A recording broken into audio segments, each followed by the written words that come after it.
Jean Tchimou, un producteur de cacao ivoirien, convient avec la Cour suprême des États-Unis que Nestlé et Cargill n'exploitent pas eux-mêmes de plantations de cacao en Côte d'Ivoire. Par conséquent, ils n'utiliseraient pas d'enfants dans les champs. La Cour suprême des États-Unis a certainement mené des enquêtes ici en Côte d'Ivoire. C'est donc après cela qu'ils ont pris cette décision. Nous pensons que c'est une décision juste car Nestlé et Cargill sont des sociétés qui achètent uniquement du cacao en Côte d'Ivoire.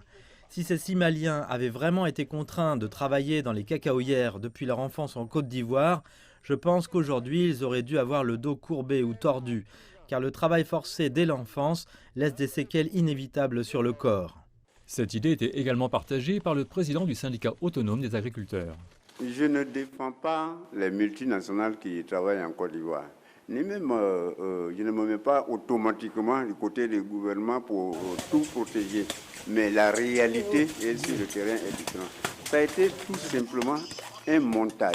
C'est inconcevable que Cargill et Nestlé emploient. Quelques semaines après la décision de la Cour suprême des États-Unis, des enquêteurs de l'Union européenne se sont rendus à Abidjan et ont eu une séance de travail avec les acteurs ivoiriens du cacao. Faire travailler les enfants dans les plantations de cacao est souvent un mode de vie normal pour certains agriculteurs. D'autres, en revanche, justifient la présence d'enfants dans les champs de cacao comme un moyen de les former à la relève ou simplement à réduire le coût de travail sur l'exploitation familiale. Pour les Ivoiriens, ce n'est pas du travail forcé.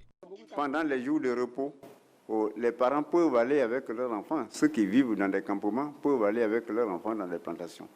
Mais cela ne veut pas dire de les utiliser comme esclaves. Voilà.